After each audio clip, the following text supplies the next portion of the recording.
Mungkin beberapa dari Anda pernah berpikir tentang pertanyaan mengapa Bank Indonesia memiliki hak monopoli untuk mencetak uang rupiah. Bagaimana prosesnya dan milik siapa BI sebenarnya? Hal yang perlu Anda ketahui adalah seluruh bank sentral di dunia adalah milik swasta yang diberi hak monopoli untuk mencetak uang. Maka, apakah Bank Indonesia juga swasta? Kebanyakan manusia di dunia belum memahami bahwa mata uang kertas yang mereka pakai bukanlah terbitan pemerintah setempat.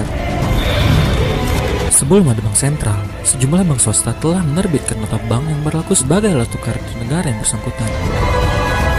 Dimulai dari Inggris. Dengan kelahiran Bank of England, hak menerbitkan uang kertas mulai diberikan hanya kepada satu pihak saja.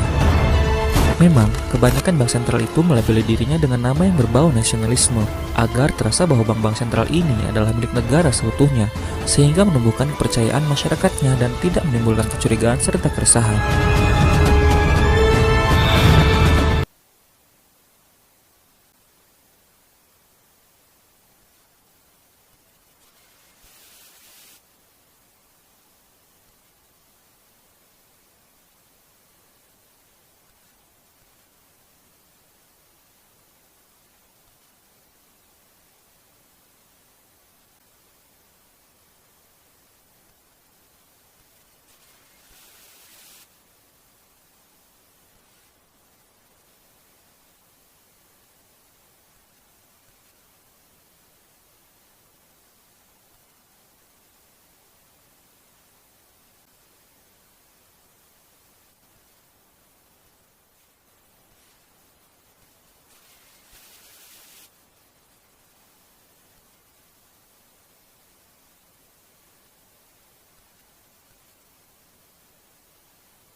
Di berbagai negara di dunia, umumnya berlabel nama yang nasionalis, tapi kepemilikannya adalah privat.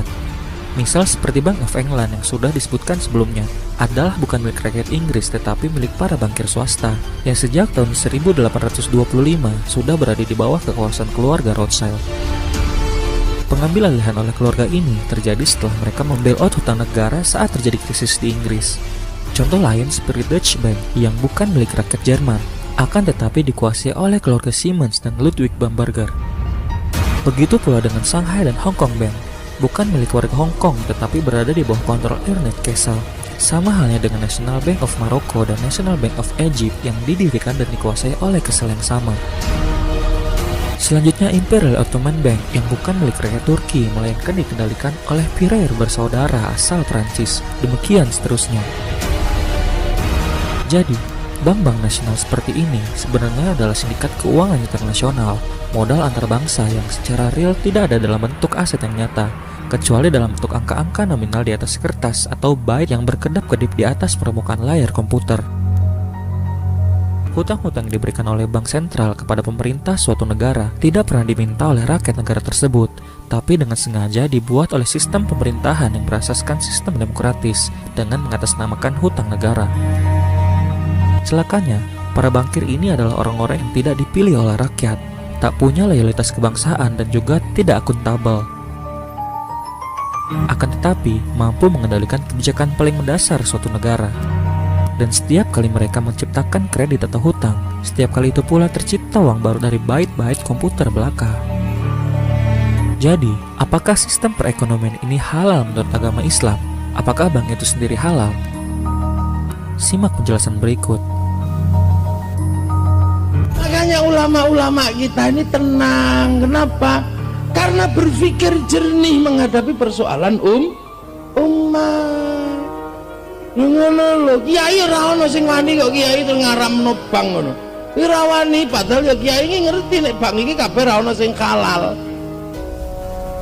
Misalnya ngono, mari kita rasmani.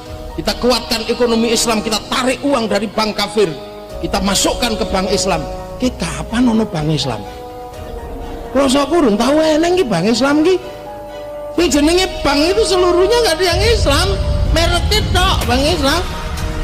Jadi mereknya tok transaksinya pakai nopo? Transaksi seluruh bank di dunia itu pakai yang namanya uang. Jadi gitu loh. Lah uang itu sapa sing ngawiti? Ora ono wong Islam niku kawitane ya emas kok. Niku lho. Lah seluruh sistem keuangan di perbankan alat gantinya namanya obligasi. Lah obligasi itu kertas beli kertas. Nanti ono rumusnya barangnya ra ono kok. Nggak ada. Nah itu seluruhnya yang ngatur dulu adalah sebuah sistem perbankan yang ditawarkan baru di dunia. Oleh siapa? Oleh keluarga besar Rothschild Rockefeller yang sekarang menjadi pemilik saham terbesar dari Bank Devisa New York yang mengontrol seluruh sistem perbankan dunia dan berada di Wall Street Amerika. Apakah Gus Mofik mengada-ngada? Tentu tidak. Ini adalah fakta yang terjadi di sekitar Anda. Lalu, Bank Indonesia milik siapa? Kalau bank-bank sentral di negeri-negeri lain adalah milik keluarga tertentu yang tidak memiliki loyalitas kebangsaan, maka siapakah yang memiliki Bank Indonesia? Ini adalah pertanyaan valid yang seharusnya kita ajukan sebagai warga negara Republik Indonesia. Kita tahu, BI memiliki hak monopoli untuk mencetak uang rupiah yang kita gunakan untuk bertransaksi sehari-hari. Namun, apakah Anda pernah tahu siapa sebenarnya pemegang saham Bank Indonesia ini? Bahkan, hingga hari ini, Gubernur BI masih juga enggan untuk membeberkan siapa pemilik saham BI sebenarnya. Untuk itu, marilah kita tengok sejarah asal-muasal Bank Sentral Indonesia ini. Begitu Indonesia dinyatakan merdeka, para pendiri Republik ini menetapkan BNI 1946 sebagai bank sentral dan menerbitkan uang kertas pertamanya, yaitu ORI atau Uang Republik Indonesia, dengan standar emas, yakni setiap 10 rupiah didukung dengan 2 gram emas. Ini artinya rupiah dijamin dengan 1/5 gram emas per 1 rupiah. Tapi, ketika Insinyur Soekarno dan Dr. Andes Muhammad Hatta menyatakan kemerdekaan Republik Indonesia, pemerintahan kolonial Belanda tidak mengakuinya, apalagi menyerahkan kedaulatan Republik baru ini. Belanda mengajukan beberapa syarat untuk dipenuhi, dengan terus menekan keamanan negara dengan teror-teror militer, yakni beberapa agresi militer mereka. Akhirnya, pada tahun 1949, sejarah menunjukkan kepada mata dunia bahwa terjadilah perundingan yang dinamakan dengan Konferensi Meja Bundar atau KMB.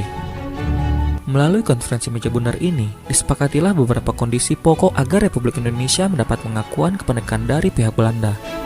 Apa saja kondisi pokok itu? Pertama, penghentian Bank Negara Indonesia atau BNI 46 sebagai Bank Sentral Republik Indonesia yang digantikan oleh The Javas Bank, sebuah perusahaan swasta milik beberapa pedagang Yahudi Belanda yang kemudian berganti nama menjadi Bank Indonesia. Kedua, dengan lahirnya Bank Sentral baru itu, pencetakan Uang Republik Indonesia atau ORI sebagai salah satu wujud kedaulatan Republik Indonesia secara otomatis dihentikan dan digantikan dengan uang rupiah Bank Indonesia sejak tahun 1952. Ketiga, bersamaan dengan itu, utang pemerintah kolonial Hindia Belanda sebesar 4 miliar US dollar kepada para bankir elit waktu itu tentunya diambil alih dan menjadi dosa bawaan Republik baru ini. Kondisi ini berlangsung sampai pertengahan 1965 ketika Bung Karno menyadari cakar dan cengkeraman neokolonialisme yang semakin kuat mencengkeram bangsa muda ini. Maka, pada bulan Agustus 1965, Bung Karno memutuskan untuk menolak kehadiran lebih lama IMF dan Bank Dunia yang menjadi lintah di Indonesia. Bahkan menyatakan kemerdekaan dari PBB. Lebih dalam lagi, antara tahun 1963 hingga 1965, Presiden Soekarno telah menasionalisasi aset-aset perusahaan-perusahaan Inggris, Malaysia, serta Amerika sebagai kelanjutan dari pengambil alihan aset-aset perusahaan Belanda pada masa 1957 hingga 1958. Tapi, semua tindakan ini harus dibayar mahal oleh Bung Karno. Tindakan politik penyelamatan bangsa Indonesia itu menyebabkan Bung Karno yang adalah pahlawan pendiri bangsa harus menyadari Republik ini. Dan itu terjadi pada tahun 1967 dengan naiknya Jenderal Soeharto sebagai Presiden Republik Indonesia kedua. Dengan menyahnya Insinyur Soekarno, neokolonialisme bukan saja kembali, tetapi menjadi semakin kuat. Tindakan pertama Jenderal Soeharto di awal masa jabatannya pada tahun 1967 adalah mengundang kembali IMF dan Bank Dunia, kemudian kembali menundukkan diri sebagai anggota PBB.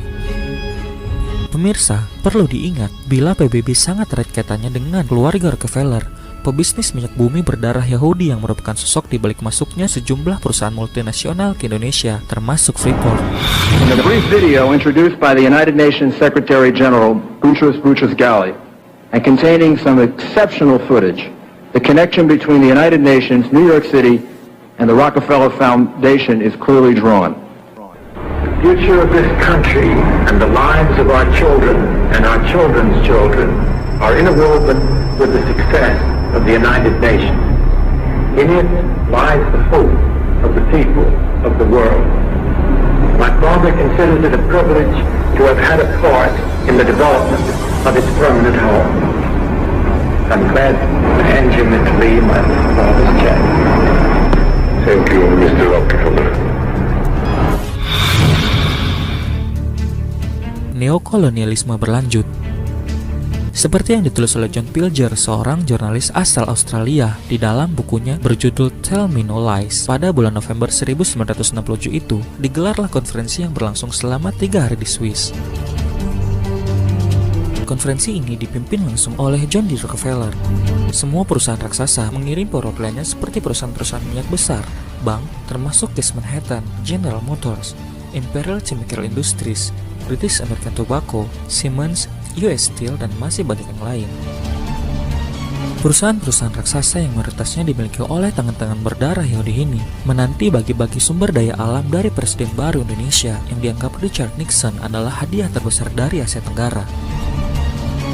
Di dalam konferensi itu, ekonomi Indonesia yang pro-Amerika Serikat yang diutus oleh Presiden Soeharto menyetujui pengambil alihan perusahaan dari negara mereka sektor per sektor.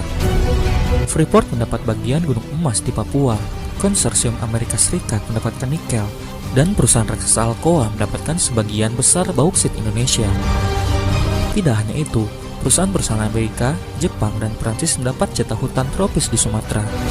Di samping itu, berkuasanya Orde Baru di Indonesia juga menjadi alat kepanjangan neokolonialisme melalui pemberian paket bantuan pembangunan.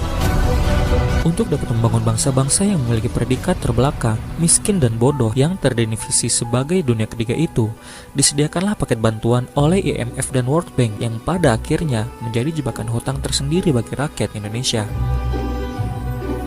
Mereka juga memberi paket sumbangan untuk mendidik anak bangsa dengan berkuliah di negara mereka, tepatnya mengindoktrinasi anak-anak bangsa ini dengan ilmu ekonomi pembangunan, manajemen pemerintahan, pinjaman lunak, bantuan pembangunan, dan semacamnya. Diajarkanlah kepada mereka ekonomi neoklasik dengan model pembiayaan melalui defisit anggarannya sebagai legitimasi dan pembenaran bagi utang negara yang disulap menjadi proyek-proyek pembangunan dan diwadahi dalam APBN. Semuanya dilabeli dengan nama yang indah seperti kebijakan dan perencanaan publik. Maka, utang luar negeri Indonesia yang hanya 6,3 miliar US dollar di akhir masa Soekarno, yang diantaranya adalah hutang warisan Hindia Belanda sebesar 4 miliar US dollar, ketika masa Orde Baru berakhir pada Desember 1997, membengkak hampir mencapai 1000%, yakni sekitar 54 miliar US dollar. Lebih dari 10 tahun sesudah Presiden Soeharto lengser, hutang luar negeri kita pun semakin tidak terkendali, yakni mencapai lebih dari 150 miliar US dollar. Kita tahu, jatuhnya Jenderal Soeharto adalah akibat krisis moneter yang disebabkan oleh kelakuan para bankir dan spekulan valuta asing. Tetapi, rumus klasik dalam menyelesaikan masalah krisis moneter tidak akan pernah berubah. Ya, harus ada bailout yang artinya pemerintahan atas nama rakyat harus melunasi hutang tersebut.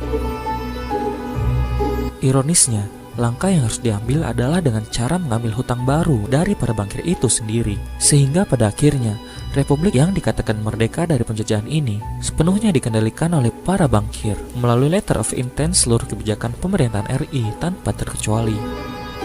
Kebijakan Bank Sentral kita hari ini sepenuhnya hanyalah menuruti semua yang ditetapkan oleh para bankir global.